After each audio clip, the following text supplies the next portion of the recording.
welcome back to my channel. I'm Sian Maria. So today's video is going to be about the blue moon. I have been really struggling to put out any content about this moon. Not that I've been struggling to find information or find energy around this moon or connection to this moon, but I've just been really struggling to put it into words. I don't even know where to start. I think because I've had such a system of how I've talked about all of the other moons, because all of them are generally speaking the March full moon or the May full moon.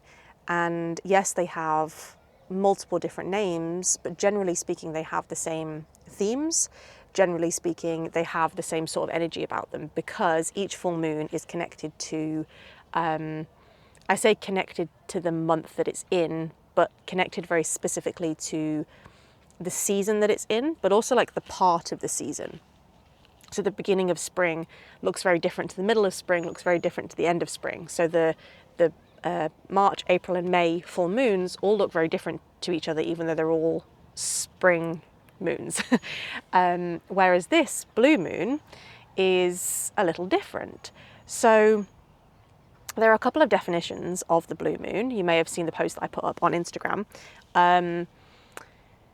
The original use of the phrase blue moon, it wasn't actually a moon called the blue moon, it was just a phrase that was used, was in the 1950s, 1800s. Oh my gosh, I can't remember now. A long time ago. I think it might have been the 1500s, because I know the change was in the 1800s. Probably should have written this down. I haven't. Oh well. And it was used as a phrase, blue moon, for something absurd or something like kind of impossible, right? It was a phrase that would be used. Then towards later on in the 1800s, that phrase sort of developed into once in a blue moon that you've probably heard of. And this was a similar phrase to like when pigs fly. So it's, no, sorry, the first one was like when pigs fly. This 1800s one, the way it formed into once in a blue moon, meant something very rare or something that happens really infrequently. So again, it was a phrase that was used, not an actual name for a moon.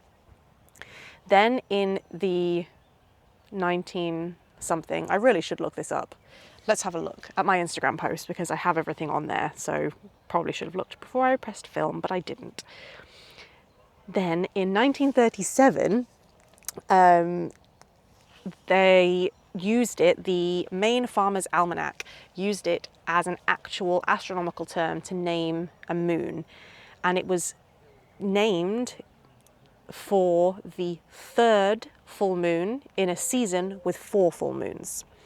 I know that kind of like seems like a lot. My brain doesn't really do numbers very well, so it just seems like a bunch of words to me, but I'm going to sort of like try and break that down for anyone who has the same reaction as me. So in a season, so let's say this season that we're in right now, which is spring, because there are 13 full moons this year, sometimes there are 12, sometimes there are 13. Yes, this year there are 13. One of the seasons, one of the 4 seasons, is going to have 4 full moons instead of its usual 3 full moons. So this season that we're in right now, spring, has had or will have 4 full moons. The blue moon was referred to as the third full moon in the season with 4 full moons. Meaning, if we went by that definition, the previous full moon that we just had, the one at the beginning of May, was actually the blue moon. That is the official astronomical term for the blue moon. Now, look at my thing again. In 1946, so like almost 10 years later, there was a magazine article written and the meaning of the blue moon was misinterpreted. So we had this original meaning of the third full moon in a season with 4 full moons. In 1946, it was misinterpreted to mean the second full moon in a single calendar month. So as we have this May, we have 2 full moons. We had one right at the very beginning and one right at the very end. That's this misinterpreted meaning was the second full moon in a single calendar, Gregorian calendar month. That's actually the one that we use most often now. When somebody refers to the actual blue moon, they're referring to the second full moon in a single calendar month. But as I've just explained all of that to you, you can see that it sort of doesn't really exist. Obviously, none of these moons exist in the sense that they are factually called the flower moon, or they're factually called the May full moon. These are all just names that we have given to them. And actually, the more that I research these full moons and research the names specifically, I really am starting to understand they are just names that humans have given them. Whether that be something factual, whether it be something super spiritual, whether it be something that has come from ancient times, ancient beliefs, or whether it's something that's come from modern times. Sorry, I thought my partner came back. He's not. We've got more time. Okay, focus. I'm very all over the place today. I'm going to try and stay focused. So, yes, they're just names. They're just names. So this blue moon, a lot of the modern, I say beliefs, the modern theories, whatever you want to call it, around the blue moon, sorry if you can hear that car, are very, they make this moon very special. So it's like, it's an extra powerful full moon. It's a time of like transformations. It's like this very rare opportunities because of the once in the blue moon thing. It's a lot of the things I was seeing was like heightened spiritual connection, heightened like intensified manifestations and things like that. And I mean, none of that is really true as far as I can tell, especially tuning into the energy of this moon as well, just like generally speaking, like what I can feel from this energy. Usually when I've been looking into the full moons the past few months, every time I look into a full moon and I kind of research and look into the energies that are linked to that moon, I really connect to it because I very much feel like, yeah, if I tune into this time, whatever time of year it is, the things that I'm reading about feel very connected to what's actually going on in my life, in just like how I'm feeling, but also when I look outside in nature as well. And this blue moon, this whole idea of like heightened full moon energy, like intensified manifestations, I'm just not feeling that. It is, I think, just this modern, very internet spirituality framework of making this moon something amazing and something special because it's rare. It's actually not particularly very rare, in my opinion. I think we have 13 moons a year, like every 2 or 3 years. So I think generally speaking it's like every 2 years. I don't think it's exactly that, but generally speaking I think it's like 12, 13, 12, 13. So I wouldn't call that particularly rare. I think it's just a pattern. It's just the moon being the full moon. It's not like this extra moon that we've got. There's nothing different about it other than the fact that it is the lunar cycle doesn't quite fit into the solar cycle. That's like the only difference. So maybe you might have read about the blue moon being this like amazing, fantastical thing, but honestly, in my opinion, I don't really think it is. I think a lot of the energies that I'm really noticing about this time is more the idea, like I just said, that the lunar cycle, the moon, how many times the moon goes round like per year on its own cycle, doesn't perfectly fit into the solar cycle. And I'm not trying specifically to talk about the Gregorian calendar here. The moon cycle does not fit into the Gregorian calendar, hence why sometimes we have 12 and sometimes we have 13. But I'm just talking about the solar cycle in general, not the calendar, but the solar cycle. So how long the Earth takes to go around the sun. And what I'm really noticing after I've researched this full moon and kind of moved past all these like extra ideas is that might be my partner back now. I might have to come back to you in a minute. Okay, I'm back. So what I've noticed is that this moon is trying to be a reminder to us that things don't always align perfectly. It's a reminder that nature doesn't fit into human constructs. I think that is a beautiful one that's sort of come up for me. It's not that how do I word this? I think maybe this is why I've been struggling to do content on this, because I can really see and feel the message that's coming through, but I'm really struggling to put it into words and to put it into like a visual to get across to you. It's like the moon. Okay, let me try again. Okay, this might be I don't know how this video is going to come down. I hope you enjoy it. The moon is its own thing, is its own entity. I was going to say planet there. It's not a planet, obviously it's a satellite, but it's its own thing, and the sun is its own thing. Both of those things aren't planets. The moon is a satellite and the sun is a star. And I think sometimes when we think about the sun and the moon, and we talk about them, especially in a spiritual sense, they start to feel like they are the same thing, but from opposite sides. And they're not. They are their own entities, and the energies that they bring are opposite and complementary. But what they are is not just two sides of the same coin. They have completely their own qualities and completely their own energies that they're actually bringing, and their own cycles. So as the earth moves around the sun, that's its own cycle, that's its own thing.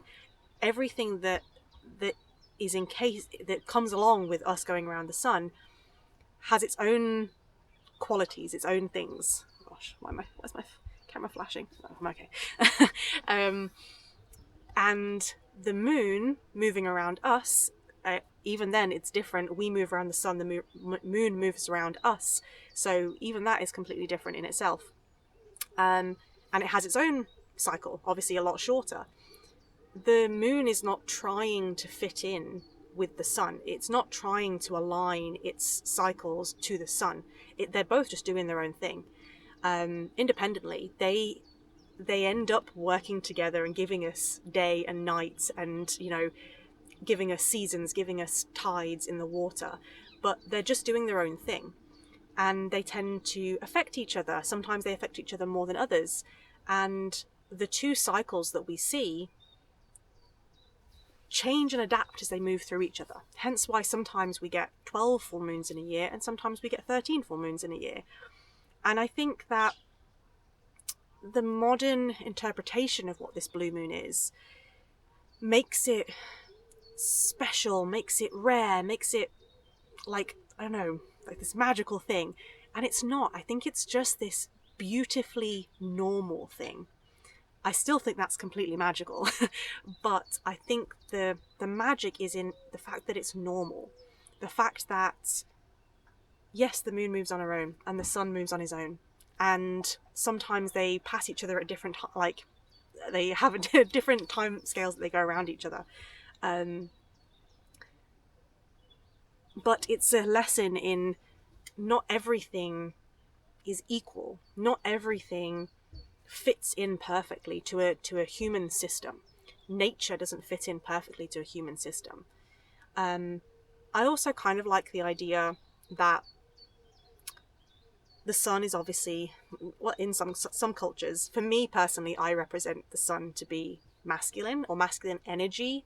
I don't mean male, I just mean that more masculine energy, and the moon to be more female, feminine energy. And I think that I love that the sun sort of has this like very structured, very large cycle, like that masculine energy, and the moon sort of doesn't quite fit in there. The feminine doesn't quite fit into the masculine. It does, and it complements it, but it doesn't fit exactly. It's not perfect. And I think that's kind of beautiful as well. I really love that, the idea of that coming in as well. And what else? I think this is it. So what are the themes? What are the themes with this moon? The themes are finding beauty and magic in the normal, accepting that not everything fits in with something else. Two things don't always fit together, but they can still work alongside each other. Adaptability, So thinking that, yes, sometimes we do have 12 full moons in a solar year. Sometimes we have 13. And we can just shift and adapt and change. And even more so on that, a lesson in not being so tied down in our lives by a man-made calendar. I'm not saying to not follow seasons, because seasons are real. We have seasons. But our calendar isn't. Our calendar is man-made, and that's absolutely fine. It does help us. The calendar does help. It helps people who have jobs. It helps many different things. But it's not real. It's still man-made. So we don't need to kind of like live our lives so incredibly dictated by this calendar. Or even the lunar calendar. I personally like to live by the lunar calendar because I'm a female, and I find that my internal cycle suits the lunar cycle significantly more. But even then, like, it doesn't matter.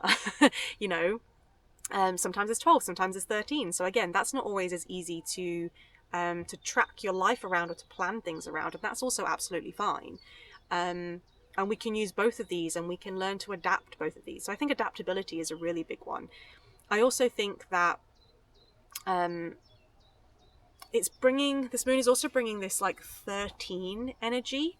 So I'm sure a lot of you on this path have sort of noticed a lot of things about 13. So like Friday the 13th, for example, tends to be like Freya's day. It's a very feminine day, and it's obviously been twisted in society to mean this like very unlucky day, and actually it's a really good day, or at least that's like the myth of the day. We also generally have 13 cycles. Women generally have 13 cycles in a calendar year, so that's again very feminine. It's a very potent number.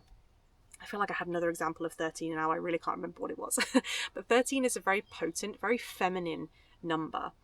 And oh yes, in sidereal astrology, which is not tropical astrology, it's what's actually going on in the sky now, because tropical astrology is still looking at the sky from how it was however many years ago, and there has been a drift. So if you look at tropical astrology, which is what, if you look at normal astrology, that's what you'd see. Those constellations and the dates that it says that we're in those constellations isn't always completely accurate, because there's been this drift over time. So sidereal astrology takes into account where we actually are, what constellation we're actually in that moment. And in sidereal astrology, there are 13 constellations, because there are actually 13 constellations. And one of those is Ophiuchus. And I am actually Ophiuchus, if we actually follow that. I'm not a Sagittarius, which is what I am in tropical. I'm an Ophiuchus in sidereal astrology. And Ophiuchus is this 13th sign, this sort of forgotten, pushed out sign. And again, it's that 13th energy. It's that like misunderstood energy, kind of pushed out a little bit on the sidelines. It also kind of shows you things that you don't really want to see. It sort of brings things into the light. And whenever me and my sister have been exploring Ophiuchus energy, it's very like pushes things into your face that needs to be brought out and brought to light. And this moon, this blue moon, kind of has that energy, but like in a much softer way. So it is about sort of bringing things to light a bit more, and sort of seeing things that you're not really used to seeing. And I think that's, again, coming in from how I've been connecting to this moon, of like, oh wait, what is this moon actually? This isn't what I thought it was. The name isn't as ancient as I thought it was. And it's sort of echoing that. So you might notice that there's things going on in your life right now where things are sort of being brought to light that maybe you don't quite want to see, maybe you've been hiding from, but it's not trying to push it in your face. It's much gentler than that. It's just sort of, it's bringing up things you probably already know. It's not things that you're like completely unaware of. You probably know these things. They're probably in the back of your mind, and you've just not really been trying to pay attention to them, and now they're sort of just coming round into your visual. So yeah, that's another thing with this moon, I think, is this seeing things that we don't really want to see, but that we need to see, that we're ready to see. We're just sort of pushing them away. We don't really want to. Yeah, I feel like this has been a bit of a different video. It is currently Friday, and on Sunday I will be doing a gathering with my sister. We do one gathering for every full moon of this year, and this is, I believe, the 6th. So because there are 13 full moons this year, we are doing 13, and this is the 6th one that we will be doing. Yeah, and in the description below I will link a place where you can buy your tickets, so if you'd like to come and join us, that would be amazing. Literally, the more the merrier. We really want to kind of build the community with this space and really explore these moons together. We do a ritual, and my sister goes through a meditation. She's amazing at doing meditations, and then I take us through a ritual, and we just kind of explore the energies of this moon and have a little bit of a chatting session at the end for anything that anyone wants to talk about or bring up or talk about at this time for the moon. Yeah, so hopefully you can join us there. I was going to do a bunch of posts on my Instagram about this moon, and I don't know if I will. Maybe this will be my content. I also think tomorrow I'm going to do a tarot reading for this moon. I haven't done a proper tarot reading on here for a while, and oh, bless you. So yeah, I think if you want to tune in tomorrow, if you see this and you want to tune in tomorrow on Saturday, then I think I'm going to do a tarot reading for this full moon. So I think that'll be fun, and I'm intrigued to see. I really think there's going to be some messages that want to come through that I'm not just bringing out through my mind. So I think some messages want to come through. So that'll be fun to do tomorrow as well. Yeah, thank you so much for watching. If you, like I said, hopefully I'll see you on Sunday if you want to come and join. But I do have a Patreon, and I've got a lot more coming to my Patreon very soon as well, like very, very soon. I'm not going to talk about it until after the full moon gathering, but you can go and support me there. Little £2 just to kind of like support the stuff that I'm doing on here. And then after Sunday I will start to introduce the new thing that I'm bringing to my Patreon, so I'm very excited about that. Yeah, very excited. I'm not going to say more. I might say more on Sunday. I might do another video at some point soon, but yeah. Anyway, I'm not going to say any more just yet. Thank you so much for being here. Faye wants to say goodbye. Come here, sit. Say goodbye to all the people. Oh, I didn't put my mic on. I just realised I didn't put my mic on. I hope you heard all of this last part. This moon feels a bit like it doesn't want to fit in place. So I feel like that's what this has been with my content. Faye, say goodbye. Stop licking my hand. Okay. Bye everyone. Thank you for joining me. Bye!